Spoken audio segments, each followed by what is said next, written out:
Hello दोस्तों। तो आज हम बात करेंगे क्लास 9 एनसीईआरटी बुक का चैप्टर 5 जो है क्या है, fundamental unit of life. Fundamental unit of life. तो इसी के साथ हम स्टार्ट करते हैं। अगर दोस्तों आप मेरे चैनल को सब्सक्राइब अगर नहीं किए हैं और इस तरह का वीडियो अगर आप पाना चाहते हैं एनसीईआरटी क्लास 9 का साइंस, तो जाइए और मेरे चैनल को सब्सक्राइब कीजिए और रेड बटन आइकन भी दबा दीजिएगा। तो आते हैं हम लोग अपना चैप्टर में। तो क्या है the fundamental unit of life. Fundamental unit of life. While examining thin slice of cork, Robert Hooke saw that the cork resembled the structure of a honeycomb consisting of many little compartments।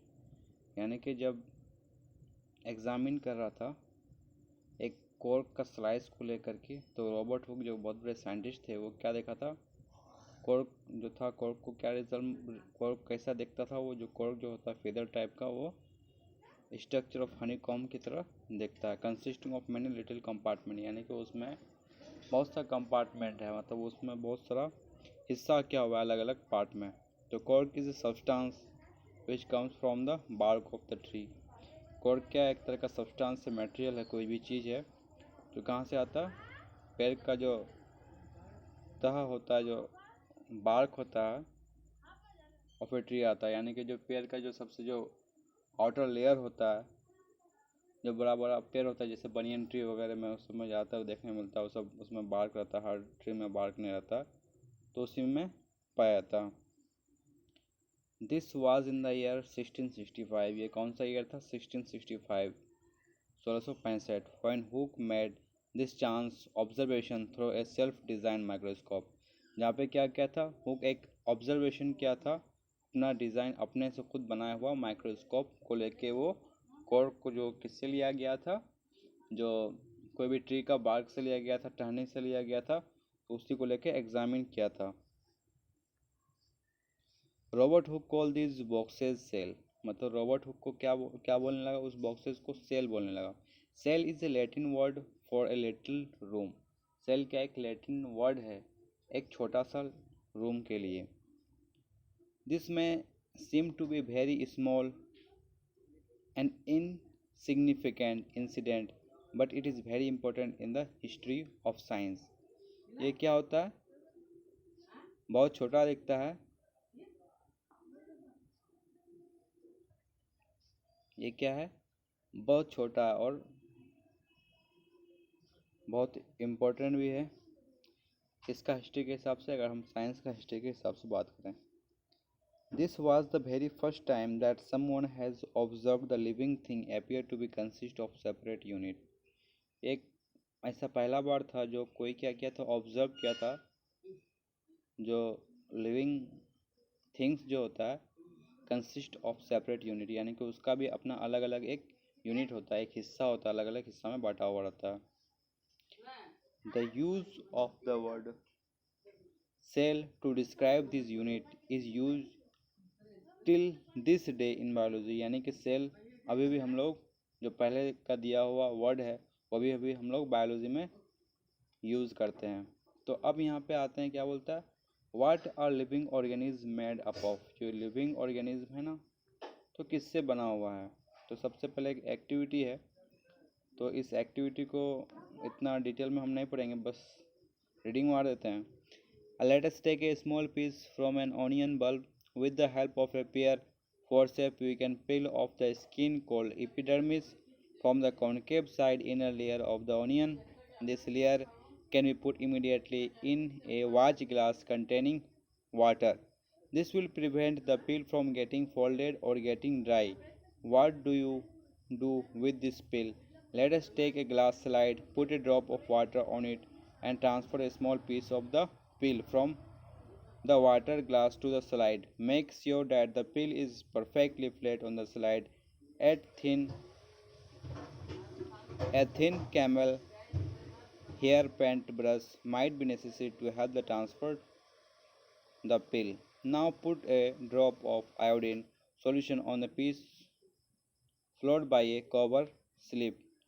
Take care Avoid air bubbles while putting the cover slip with the help of mounting needle. Ask your teacher for help. We have prepared a temporary mount onion peel. We can observe slide under a low power followed by high power of a compound microscope.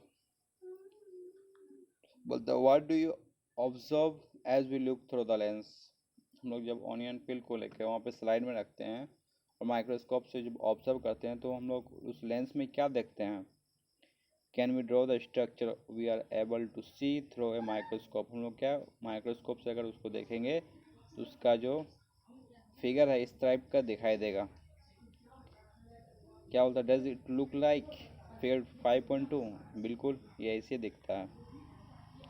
तो आते हैं we can try preparing temporary mount of peel of onion of different sizes. What do we observe? Do we see similar structure or different structure? अगर हम उसी तरह का बहुत सारा पिल लेंगे, थोड़ा सा टुकड़ा लेंगे ऑनियन का, प्याज का, अलग अलग साइज का, तो क्या हम उसका सबका अलग अलग स्ट्रक्चर देखेंगे कि हम सेम स्ट्रक्चर देखेंगे? तो बोलता है व्हाट आर दिस स्ट्रक्चर? ये जो स्ट्रक्चर है वो क्या है?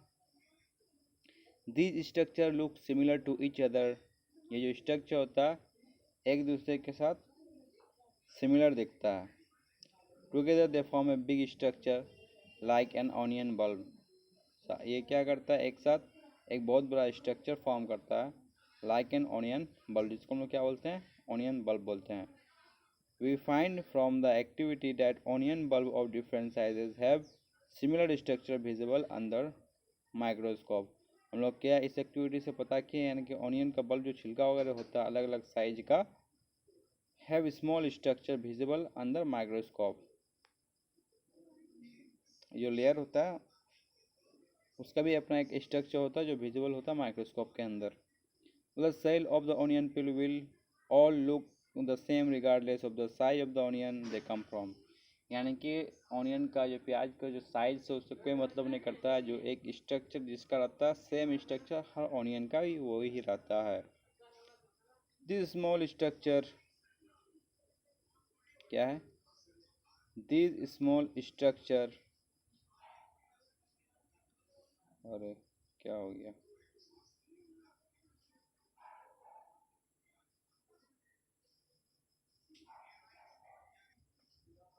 These small structure that we see are the basis building unit of the onion bulb। ये स्मॉल स्ट्रक्चर है जो बल्ब का, जो ऑनियन का बल्ब का, वो क्या बेसिक यूनिट है, वही मिल करके एक बल्ब बनता है ऑनियन का। This structure are called cell, यानी कि उसी स्ट्रक्चर में लोग क्या बोलते हैं? सेल बोलते हैं। Not only onion but all organism that we observe around are made up of cell. ये सिर्फ प्याज ही नहीं, यानी कि जितना भी ऑर्गेनिज्म है इस अर्थ में, हम लोग सब कोई सेल से बने हैं, जो सबसे बेसिक और फंडामेंटल यूनिट ऑफ लाइफ है। तो however there are also single cell that live on their own. यानी कि कुछ एक ऐसा भी ऑर्गेनिज्म होते हैं जिसके पास सिंगल सेल होता है और वो अपने आप एग्जिस्ट करता है। एक ऑर्गेनिज्म, कोई भी लिविंग ऑर्गेनिज्म के तौर पर वो सिंगल सेल से खाता है। वो सिंगल सेल मतलब उसका ऑल फंक्शन करता है जैसे हम लोग फंक्शन करते हैं।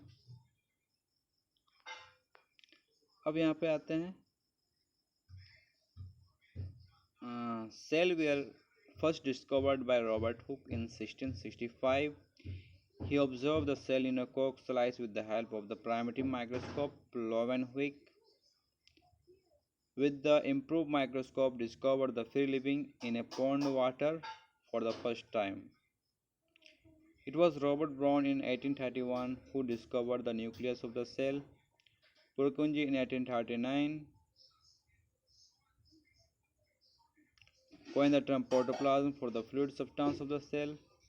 The cell theory that all the plant and animal are composed of a cell and that the cell is the basic unit of life was presented by the two biologists Scleden and Savan. The cell theory was further expanded by Virchow Virchow by suggesting that all cell arise from the pre-existing cell with the discovery of the electron microscope in 1914. It was possible to observe and understand the complex structure of the cell at its various organisms. तो आते हैं क्या, the invention of magnifying lens lead to the discovery of the microscopic world. यानी कि जो lens हुआ, जब हम लोग आजकल में क्या यूज करते हैं, कहाँ पे हम लोग चश्मा वगैरह स्पेक्टेकल वगैरह पहनते हैं, तो उसमें क्या ये रहता है, लेंस रहता है ना। तो लेंस क्या होता है, मैग्नीफाइंग भी, बड़ा साइज, कोई भी चीज़ को, जो छोटा चीज़ रहता है उसको भी बड़ा भी कर सकते हैं, या फिर वो लेंस को लगा के कोई भी ऑब्जेक्ट को हम छोटा भी कर सकते हैं, बड़ा वाला ऑब्जेक्ट को। तो अलग अलग टाइप का लेंस होता है, अलग अलग काम करता है। लेकिन जो मैग्नीफाइंग लेंस मतलब हो गया, कोई भी छोटा चीज़ को हम बड़ा करके देख पाते हैं, तो उसी को मैग्नीफाइंग लेंस कहते हैं।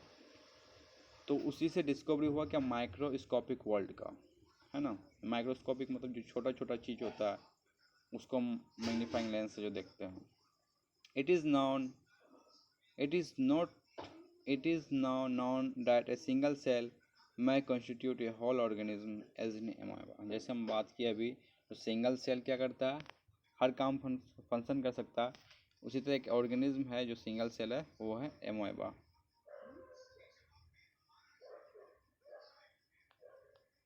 एमोएबा के साथ साथ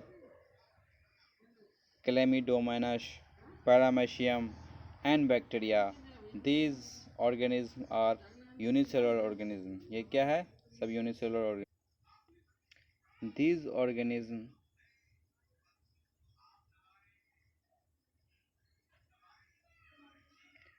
These organisms are called unicellular organism। ये जो ऑर्गेनिज्म है उसको हम लोग क्या बोलते हैं, यूनिसेलुलर ऑर्गेनिज्म बोलते हैं। कौन कौन सा, amoeba, Chlamydomonas, paramecium, bacteria. On the other hand, many cell group together in a single body and assume different function in it from various part in a multicellular organism। बोलता है कोई भी organism में क्या होता है, बहुत सारा सेल, मतलब अगर हम उस ऑर्गेनिज्म को यानी कि एमोएबा, क्लेमिडोमोनास, पैरामीशियम और बैक्टीरिया को अगर छोड़ के बात करें, तो जिसमें क्या होता है, मल्टी सेलुलर ऑर्गेनिज्म का अगर हम बात करें, तो उसमें क्या होता है, बहुत सारा सेल एक दूसरे से जुड़ा हुआ रहता है। कोई भी सिंगल बॉडी में अपना अलग अलग फंक्शन करता है in various part in unicellular organism में।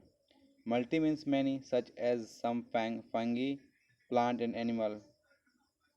Can we find some out some name more unicellular organism.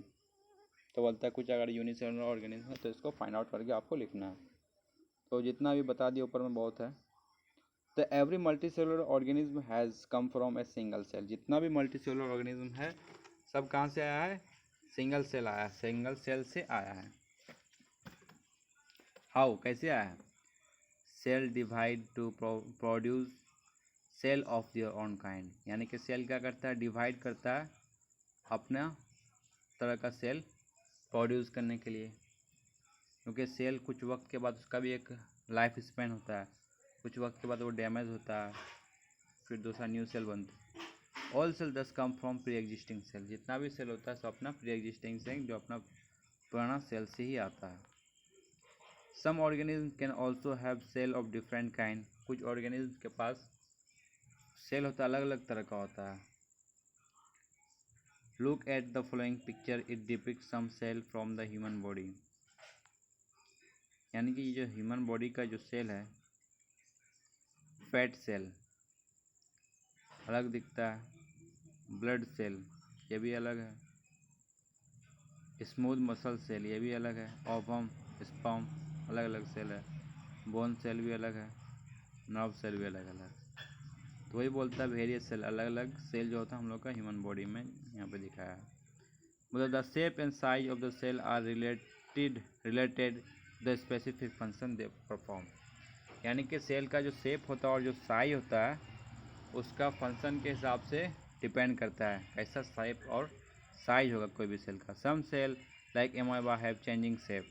यानी कि कुछ सेल जैसे एमोबाइक ऑर्गेनिज्म है ना, उसमें भी जो वो सेल ही है एक तरह का, वो ऑर्गेनिज्म भी है, वो क्या करता है, हमेशा अपना शेप को चेंज करते रहता है। In some cases the cell shape could be more or less fixed and peculiar for a particular type of cell. यानी कि कुछ और भी ऑर्गेनिज्म है जिसमें क्या होता है, सेल शेप जो होता है वो फिक्स कुछ हद तक एक जैसा रहता है, उसके बाद वो क्या करता है, चेंज कर देता है for a particular type of cell. For example nerve cell have a typical cell यानी शेप, यानी कि नर्व सेल के पास भी अपना अलग टाइप का शेप है, जिसमें क्या होता है, in some cases the cell shape could be more or less fixed, ज़्यादा फिक्स नहीं रहता है, and peculiar for a particular type of cell, अलग होता है अपना पार्टिकुलर टाइप ऑफ सेल के लिए। जैसे nerve cell have a typical shape. Each living cell has a capacity to perform certain basic function. यानी कि जितना भी लिविंग सेल है वो क्या करता है, उसके पास एक तरह का कैपेसिटी रहता है कुछ अपना बेसिक फंक्शन करने का।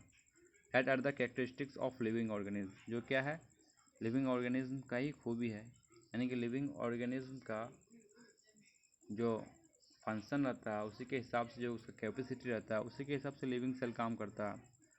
The how does the living cell perform this function, यानी कि लिविंग सेल अपना परफॉर्म, जो अपना बेसिक परफॉर्म अलग अलग कैसे करता है। We now that there is a division of labour in a multicellular organism. हम लोग क्या जानते हैं, मल्टीसेलुलर ऑर्गेनिज्म में एक डिवीज़न है कोई भी लेबर का, अलग अलग सेल का अलग अलग जगह रहता है, अलग अलग फंक्शन रहता है, अलग अलग ऑर्गेन के लिए बना हुआ होता है, सच एज ह्यूमन बींग, है ना। This means that different part of the human body perform different function. बोलते हैं इसका मतलब ह्यूमन बॉडी में बहुत सारा अलग अलग डिफरेंट पार्ट होता है, तो अलग अलग पार्ट अलग अलग फंक्शन करता है। जैसे हम लोग का हार्ट में क्या होता है, पंप करना ब्लड, लंग्स में क्या करता है, रिस्पिरेटरी ऑर्गन काम करता है, किडनी किसका काम करता है, फिल्टर का काम करता है, वही बोल रहा है। The main function the human body has the heart to pump blood, जैसे यहाँ पे बताया अभी हम बोले। फिर बोलता है the stomach to digest food, stomach क्या करता है, फूड को डाइजेस्ट करता है, हजम करता है। Similarly division of labour is also seen within a cell in many cases. यानी कि ठीक उसी तरह डिवीज़न होता है कोई भी किसका, कोई भी काम का डिवीज़न होता है, इसमें एक सिंगल सेल में भी डिवीजन रहता है बहुत सारा केसेस में। In fact each such cell has got certain specific component with it known as cell organelle. यानी कि सेल में भी एक तरह का स्पेसिफिक कंपोनेंट है, कोई खास कंपोनेंट है, कोई भी चीज़ है जिसको हम लोग क्या बोलते हैं, सेल के अंदर होता है, सेल ऑर्गेनेल बोलते हैं। Each kind of a cell organelle perform a special function. हर तरह का जो सेल ऑर्गेनेल है वो अपना अपना एक अलग स्पेशल काम करता है। Such is making new material in the cell, यानी कि सेल में जब नया मटेरियल ज़रूरत हो तो वो प्रिपेयर करता है कौन, cell organelle. Clearing up the waste material from the cell, यानी कि वेस्ट मटेरियल जो गंदगी होता है सेल से उसको क्लियर करता है, और उसी तरह बहुत सारा काम करता है। ये cell is able to live and perform all its function because of this organelle. बोलता है इसका मतलब ये समझ में आता है कि ऑर्गेनेल हम लोग का सेल का बहुत ज़्यादा इम्पोर्टेंट कंपोनेंट है। तो यही वही बोल रहा है पे कि cell is able to live, ये सेल जिंदा रह पाता है और परफॉर्म करता है अपना पूरा फंक्शन, किसके वजह से, ये ऑर्गेनेल की वजह से। These organelle together constitute the basic unit called the cell. यानी कि ये ऑर्गेनेल पूरा मिल करके क्या करता है, एक बेसिक यूनिट जो बनाता है, जिसको हम लोग क्या बोलते हैं, सेल बोलते हैं।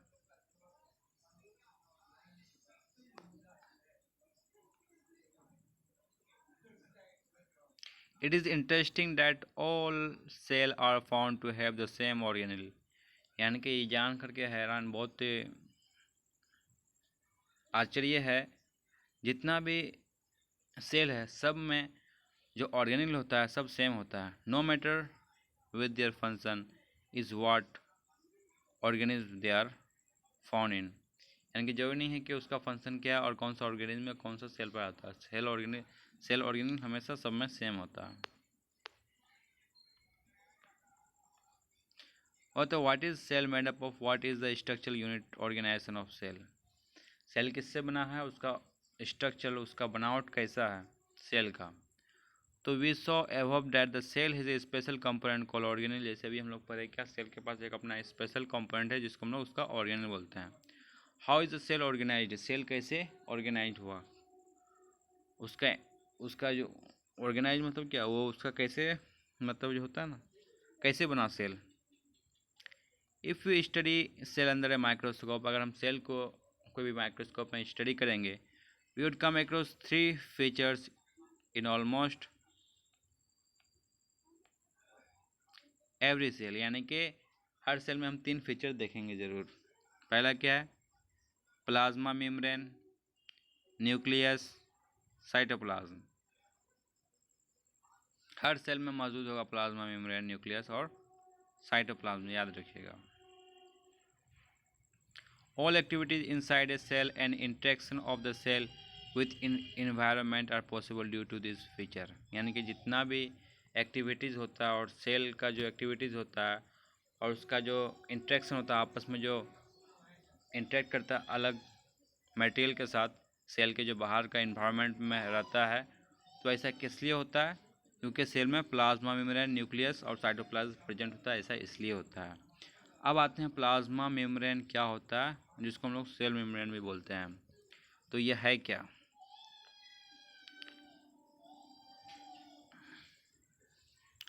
मतलब this is the outermost covering of the cell. Plasma membrane क्या है, सेल का आउटर मोस्ट कवरिंग है, that separate the content of the cell from its external environment. वो क्या करता है, सेल का जो अंदर का जो कंटेंट है, कोई भी मटेरियल, उसको सेपरेट करता है अपना उसका external environment. The plasma membrane, the plasma membrane allows or permit the entry and exit of some material in and out of the cell। ये प्लाज्मा मेम्ब्रेन है जो क्या करता है, कोई भी मटेरियल का एंट्री और एग्जिट डिसाइड कौन करता है, प्लाज्मा मेम्ब्रेन करता है। कोई भी मटेरियल आता है तो उसको अलाउ कौन देता है, प्लाज्मा मेम्ब्रेन। कोई भी मटेरियल अगर जाता है सेल से बाहर तो उसका भी परमिशन प्लाज्मा मेम्ब्रेन से लेना पड़ता है। It also prevent movement of some other material. ये क्या करता है, कुछ ऐसा मटेरियल जो सेल के अंदर आना नहीं चाहिए तो उसको क्या करता है, रोकता है। The cell membrane therefore is called a selectively permeable membrane. इसलिए हम लोग इसको क्या बोलते हैं, सेलेक्टिवली परमेबल मेम्ब्रेन। सेलेक्टिव मतलब कुछ चीज़ों को सेलेक्ट करता है, जो ज़रूरत होता है उसको आने देता है, जो ज़रूरत होता है वो सेल से बाहर जाता है। परमेबल मतलब क्या होता है, जो कुछ चीज़ों को आने देता है, कुछ चीज़ों को छोड़ता है, सब चीज़ों को यह नहीं करता, इसलिए हम लोग बोलते हैं परमेबल मेम्ब्रेन। बोलता है how does the movement of the substance take place in the cell, यानी कि कोई भी जो मूवमेंट होता है सब्सटेंस में कैसे होता है। How do substance move out of the cell, यानी कि सेल कैसे बाहर निकलता है, कोई भी सब्सटेंस कैसे बाहर निकलता है सेल से। Some substance like carbon dioxide और oxygen can move across the cell membrane by a process diffusion, यानी कि कुछ सब्सटेंसेस, कोई भी चीज़, जैसे क्या हो गया, कोई भी गैस हो गया, जैसे यहाँ पे कार्बन डाइऑक्साइड हो गया, ऑक्सीजन हो गया, वो सेल मेम्ब्रेन के बाहर कैसे जा सकता है, एक प्रोसेस से जा सकता है, जिसको क्या बोलते हैं हम लोग, डिफ्यूज़न बोलेंगे। We have studied that the process of diffusion in earlier chapter. हम लोग डिफ्यूजन का प्रोसेस अर्लियर पहले वाला चैप्टर में देख चुके हैं। We saw that there is a spontaneous movement of substance from a region of high concentration to a region where concentration is low, यानी कि कोई भी सब्सटेंस का मूवमेंट कैसे होता है, स्पॉन्टेनियस मूवमेंट होता है। यहाँ पे क्या होता है, जहाँ पे हायर कंसंट्रेशन होता है वहाँ से लोअर कंसंट्रेशन में आता है, फिर जहाँ पे लोअर कंसंट्रेशन और फिलअप हायर कंसंट्रेशन होता है तो फिर वो भी क्या है, तो लोअर पे आता है, तो हायर टू लोअर होता है फ्लो कोई भी सब्सटेंस का। मतलब something similar to this happen in cell one for example सब सब्सटेंस, यानी कि ठीक उसी तरह स्पॉन्टेनियस मूवमेंट होता है किसमें, और इसी तरह का बिहेवियर होता है सेल में भी। जैसे some substance like CO2 which is a cellular waste and required to be excreted out by the cell accumulate in high concentration inside the cell। वो क्या होता है, हायर कंसनट्रेशन में रहता है सेल के अंदर कार्बन डाइऑक्साइड। तो इन द सेल के अंदर क्या होता है, external environment the concentration of CO2 is low. Cell के बाद जो क्या होता है, CO2 कंसनट्रेशन लो होता है as compare to that inside the cell. किसके कंपेरिजन में, अगर सेल कम अंदर का कंपेरिजन के हिसाब से बात करें तो क्या होगा, CO2 बाहर निकल जाएगा सेल से। As soon as there is a difference in the concentration of CO2, जैसे डिफरेंस होता है कार्बन डाइऑक्साइड कंसनट्रेशन इनसाइड और आउटसाइड द सेल, तो क्या होता है CO2 moves out of the cell. CO2 का कंसनट्रेशन सेल के अंदर हाई रहता है तो सेल के बाहर चले आता है लोअर कंसनट्रेशन में।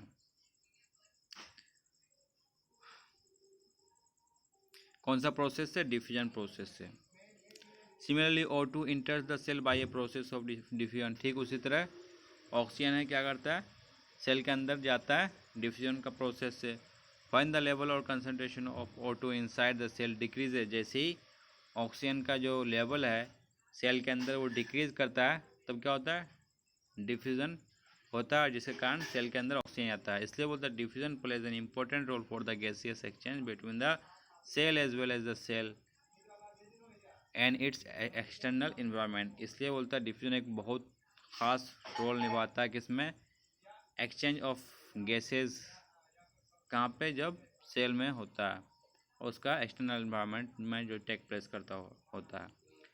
अब आते हैं वाटर के बारे में। Water also obeys the law of diffusion, water भी कौन सा लॉ पे काम करता है, डिफ्यूजन का लॉ पे काम करता है। The movement of water molecule through such A selectively membrane is called osmosis. हम लोग उसको क्या बोलेंगे, ऑस्मोसिस। अभी हम लोग क्या कर रहे थे, कोई भी गैस का जो डिफ्यूजन कोई भी गैस का जो डिफ्यूजन होता है उसको नॉर्मली हम लोग डिफ्यूजन ही बोल रहे थे, इन एंड आउट। लेकिन यहाँ पे जो एक स्पेशल प्रोसेस है वाटर, जिसको हम लोग क्या इन एंड आउट होता है सेल जो होता है, वहाँ पे हम लोग क्या बोलेंगे, ऑस्मोसिस बोलेंगे। यहाँ बोलते the movement of water across the plasma membrane is also affected by the amount of substance dissolve in water. यानी कि वाटर का जो मूवमेंट होता है प्लाज्मा मेम्ब्रेन में is also affected by the amount of substance dissolve in water. यानी कि कोई भी सब्सटेंस जो डिजोल्व रहता है वाटर में, उससे इफेक्ट हो जाता है कौन, plasma membrane. Thus osmosis is the passage of water from a region of higher concentration। osmosis क्या एक तरह का passage है किसका, वाटर का, कहाँ से, higher concentration through semi permeable membrane to a lower concentration. वो भी सेमी परमेबल मेम्ब्रेन से हायर कंसनट्रेशन से लोअर कंसनट्रेशन में जाता है। What will happen if we put an animal cell or a plant cell in a solution of sugar or salt in a water? क्या होगा अगर हम लोग क्या करेंगे, कोई भी एनिमल सेल और प्लांट सेल में सॉल्यूशन में रख देंगे किसका, शुगर का या फिर सॉल्ट का पानी में, यानी कि शुगर या सॉल्ट मिला देंगे पानी में, उसको हम क्या वहाँ पे क्या एनिमल सेल या प्लांट सेल डाल देंगे तो क्या होगा। तो on the basis of the following 3 thing could happen, यानी कि 3 चीज़ें हो सकता है। तो देखते हैं क्या क्या है। तो if the medium surrounding the cell has a higher water concentration then the cell, यानी कि कोई भी मीडियम जो है सेल के सराउंडिंग क्या हुआ, उसका वाटर कंसनट्रेशन हायर हो सेल से, तो इसका मतलब ये समझेंगे the outside solution is very dilute, the cell will gain water by osmosis. यानी कि आउटसाइड सॉल्यूशन के पास बहुत डाइल्यूट है, हाई कंसनट्रेशन में है वो, उसका क्या होगा, वाटर का फ्लो होगा कहाँ पे, सेल में होगा बाय ये ऑस्मोसिस। कौन सा प्रोसेस से, ऑस्मोसिस प्रोसेस से। तो हम लोग सच सॉल्यूशन को क्या बोलेंगे, हाइपोटोनिक सॉल्यूशन। याद रखिएगा, ये एग्ज़ाम में हमेशा आता रहता है। तो इसको हम लोग क्या बोलेंगे, हाइपोटोनिक सॉल्यूशन बोलेंगे। तो सॉरी दोस्तों थोड़ा डिस्टर्बेंस के लिए। तो water molecule are free, water molecules क्या होता है, free to pass across the cell membrane. Water molecule free होता है सेल मेम्ब्रेन के में पास होने के लिए इन बोथ डायरेक्शन, यानी कि जो सेल होता है वो भी एक तरह का सेलेक्टिवली परमेबल मेम्ब्रेन है ना, तो लेकिन वाटर क्या करता है उसमें फ्री, और वाटर आराम से जा सकता है, उसके लिए कोई प्रिवेंशन नहीं है, सेल मेम्ब्रेन उसको नहीं रोकता है, चाहे वो अंदर जाए तो वो बाहर निकले। But more water will come into the cell then will leave, जब ज़्यादा वाटर आएगा तो वो क्या कर देगा, छोड़ देगा, नहीं लेगा water. The net overall result is that water enter the cell, क्या होता है वाटर क्या करता है सेल के अंदर एंटर करता है, the cell is likely to swell up, जैसे ही वाटर एंटर करता है वो स्वेल अप हो जाता है, पूरा भर जाता है।